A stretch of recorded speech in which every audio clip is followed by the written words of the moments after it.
Mathematics second lecture number 20। जैसा कि मैंने अपने आज लास्ट लेक्चर में आपको कोची रेजिड्यू थ्योरम का यूज़ करते हुए कुछ इंटीग्रल्स को सोल्व करवाया था और मैक्सिमम एग्जांपल मैंने आपको करा दिए थे। अब इसी तरह आपको इंटीग्रल मिलेंगे। इंटीग्रल किस तरह का मिलेगा?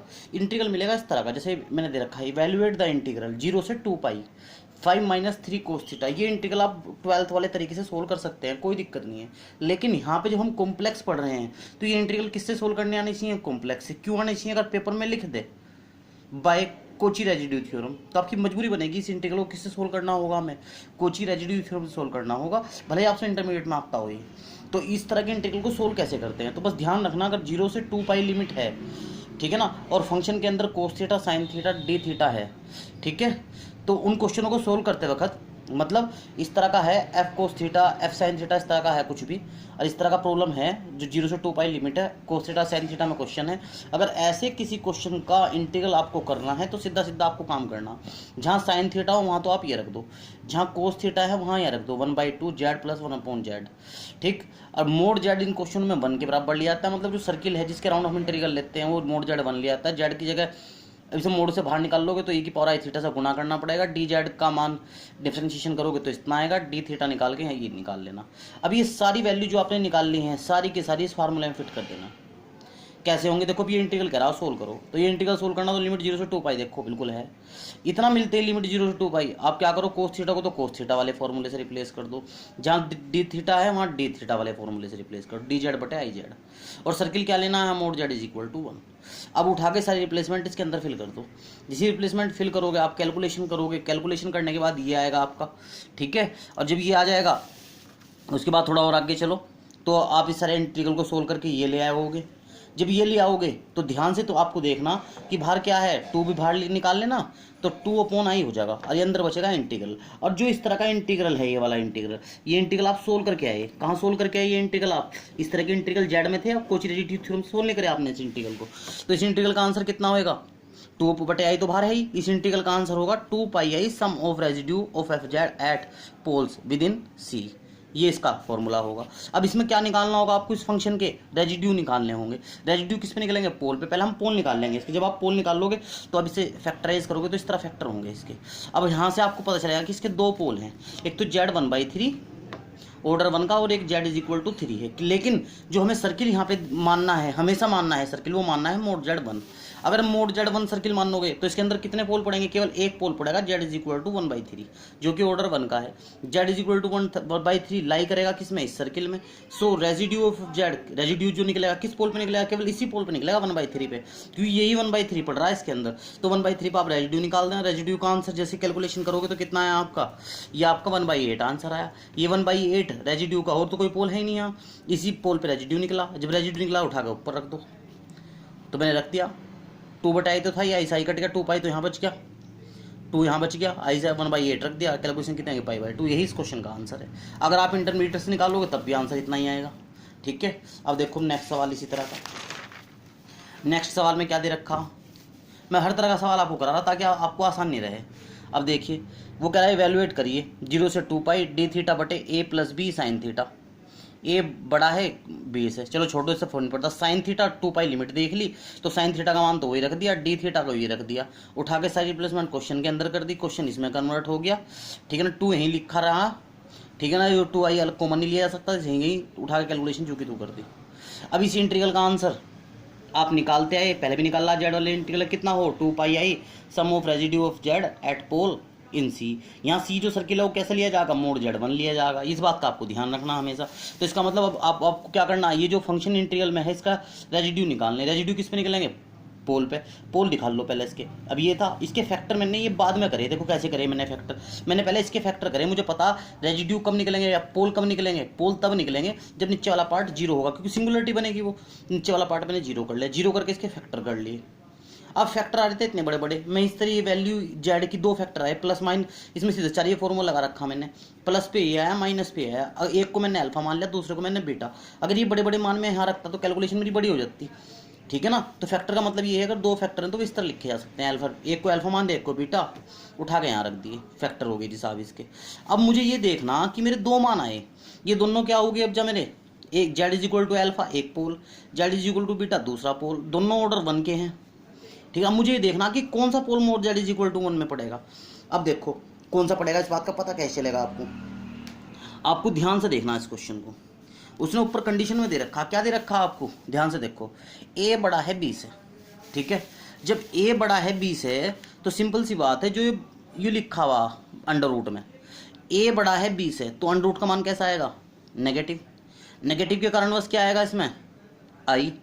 क्लियर बात मेरी। तो आई में ही पहला मान है और आई में ही दूसरा है, ठीक है ना। इस मान में ये वाला मान ऐड होएगा आएगा। अब एक बात सोचने की है, ए कैसा है, बड़ा है 20 है। अब अगर ए बड़ा है 20 है, जैसे आप ए को भाग करोगे 20 से, तो यहाँ पे आने वाला नंबर किससे बड़ा होगा, 1 से। क्लियर बात मेरी। और इसमें क्या ऐड होने वाला है, ये वाला नंबर। जब 1 से बड़ा नंबर ये होगा, ये निगेटिव है पहले से, जब इसमें आप ये वाला नंबर ऐड करोगे तो वैल्यू कैसी आ जाएगी, 1 से लगभग कम आएगी। जबकि अगर आप इसमें देखोगे तो ये दोनों आपस में हो जाएंगे ऐड, ये दोनों ऐड हो जाएंगे, क्योंकि इस पे माइनस साइन, इस पे माइनस साइन, और वैल्यू बढ़ जाएगी, जबकि यहाँ वैल्यू घटेगी। तो दोनों में से कौन सा छोटा हुआ, दोनों में से ये छोटा हुआ है अल्फा वाला। तो ये वाला पोल किसके अंदर पड़ जाएगा आपका, इस सर्किल के अंदर पड़ जाएगा। तो रेजिड्यू केवल किस पे निकाल लेंगे, इस पे। Z is equal to alpha में लिखते हैं residue of z, z is equal to alpha पे कितना हो गया, limit z tends to alpha. ये अल्फा है भाई, ध्यान रखना सब बच्चे, अल्फा है ये। अल्फा पे निकाल दिया, z minus alpha, z formula लगा दिया। जब आप फॉर्मूला लगाओगे तो z tends to alpha, z minus alpha, f z को मैंने अब इस तरह लिख लिया शॉर्ट करके। ये देखो ये शॉर्ट था ना, मैं शॉर्ट इसलिए बनाया था यहाँ शॉर्ट, ताकि कैलकुलेशन रखने में दिक्कत ना हो। उठा के रख लिया, जेड अल्फा से ये कट गया, जहाँ जेड है वहाँ अल्फा फिट कर दिया, 2 अपॉन अल्फा माइनस बीटा हो गया। अब अल्फा माइनस बीटा का मान कैसे निकाला, अल्फा बीटा ये है, इन दोनों को आपस में घटा दो, घटाते ही क्या होगा, ये दोनों आपस में घट जाएंगे, ये दोनों जुड़ जाएंगे, आंसर आ गया ये वाला। उठा के इस आंसर को जेड अल्फा माइनस बीटा की जगह रख दिया, ये आ गया।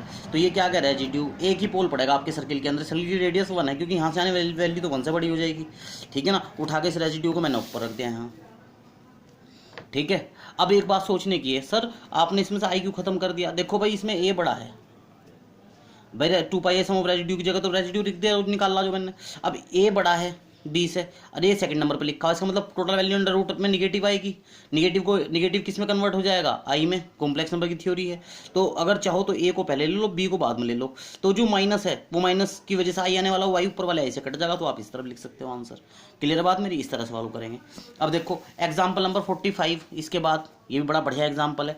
लिमिट कितनी दे रखी, 0 से पाई, डी थीटा 3 + 2 कोस थीटा। इसे भी आप कर सकते हो, कोस थीटा की जगह आप ये रिप्लेसमेंट दे लोगे, कोई टेंशन नहीं है, डी थीटा की जगह रख लोगे। लेकिन एक कोई दिक्कत होगी कि आप इस क्वेश्चन में तब तक नहीं रख सकते जब तक लिमिट कितनी ना आए, 0 से 2 पाई ना आए।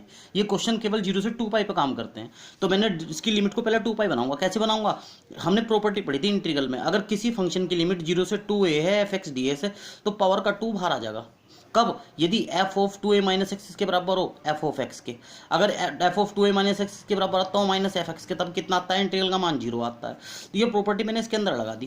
कैसे, 2 से गुणा कर दी इस इंटीग्रल में ऊपर वाले में, और 2 से दे दिया भाग, ये 2 जो था इसके साथ लगा दिया, तो 2 पाई। अब तुम रख के देखो कोस की जगह 2 पाई माइनस थीटा, तो 2 पाई में 360 में से माइनस थीटा घटाओगे तो प्लस ही रहेगा हमेशा, कोई टेंशन नहीं आने की, ये वाली प्रॉपर्टी फॉलो हो जाएगी। 2 से गुणा 2 से भाग, तो ये 2 तो ऊपर पहुंचा दिया, 1/2 यहाँ रखा, ये आ गया, 1/2 बाहर रखा। ये इंटीग्रल, इसका मतलब मुझे सोल्व करना। जब ये इंटीग्रल सोल्व करना, इस इंटीग्रल को मैं क्या कर रहा हूँ, कन्वर्ट कर रहा हूँ, किस में, जेड वाले फॉर्मेट में। आ रही बात समझ में। कन्वर्ट के लिए वही कोस की जगह मान रख दिया, डी थीटा की जगह मान रख दिया, सारी कैलकुलेशन काट फिट के कितनी आ गई, इतनी। इसे और थोड़ा सोल्व कर दिया, इतना आ गया। जब ये इतना आ गया तो इसका मान कितना होगा, देखो 1/2 तो सेम ही रहेगा। ये इंटीग्रल है, इसका मान कितना होगा, 2 pi i sum of residue of F Z at pole inside C, ठीक है। अब इस फंक्शन को मैं फैक्टर करूंगा, इसके भी 2 फैक्टर मान लिया, अल्फा और बीटा। अब देखो मैं फैक्टर करने जा रहा, इसे नीचे वाला पोल कब मिलेंगे, जब नीचे वाला पार्ट 0 होगा। जेड के मान आ गए यहाँ से, ठीक है, सीधा चलिए फॉर्मूला लगा दिया। जेड के 2 मान आ गए, बड़े बड़े मान क्या रखता है, एक को अल्फा एक को बीटा मान लिया। अब यहाँ मैंने देखा कि कौन सा वैल्यू आपके सर्किल के अंदर आएगा, क्यों सर्किल यहाँ कौन सा मानना है, सर्किल आपको यहाँ यही मानना है, mod Z is equal to 1। अब देखो कौन सा मान आएगा इसमें, आप खुद ही सोचो। देखो ये है -3/2 और ये प्लस हो रहा है √5/2। √5 का मान लगभग कितना आएगा, जब √4 तो कितना आता है 2, तो लगभग कितना आएगा, 2 से ज़्यादा आएगा भाई, 2 से ज़्यादा ही आएगा। 2 से 2.1 भी आ सके, 5 एज से 2.1 मान लिया सपोज आ गया, और नीचे है 2, तो लगभग कितना 1 पॉइंट समथिंग आएगा। यहाँ से कितना आएगा वैल्यू, -3/2, यहाँ 1 पॉइंट समथिंग आ गया। 3/2 का मतलब कितना हो, माइनस का 1.5, यहाँ आएगा 1। जब आप इसमें जोड़ोगे तो माइनस के 0.5 के आसपास वैल्यू आएगी ये, जबकि नीचे वाले में कितनी आएगी वैल्यू, यहाँ डेढ़ माइनस का और माइनस का 1 और आ जाएगा, तो माइनस के कितने हो जाएंगे 2.5, और माइनस का जेड 2.5 होते ही 2.5 होते ही ये वैल्यू आपकी पढ़नेगी नहीं सर्किल के अंदर। सर्किल के अंदर कौन सी पड़ेगी, केवल पहले वाली अल्फा पड़ेगा, तो अल्फा ही पड़ेगा आपका सर्किल के अंदर। मैं लिख दिया है बात।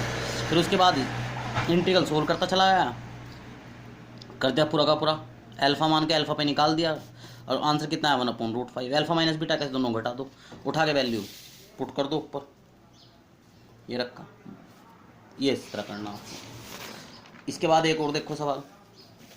अब सवाल आ गया जी साहब ये वाला, एग्जाम्पल नंबर आपका 47 कह रहा है इवैल्यूएट करिए इंटीग्रल 0 से 2π लिमिट है डी थीटा। अब एक बात और आ गई इस सवाल के अंदर, थोड़ा डिफर आ गया। क्या डिफर आ गया इसमें डिफरेंस, इसमें डिफरेंस ये आ गया, अब तक तो साइन थीटा कोस थीटा चलते थे, अब स्क्वायर भी आना लगा भाई, साइन स्क्वायर थीटा आ गया।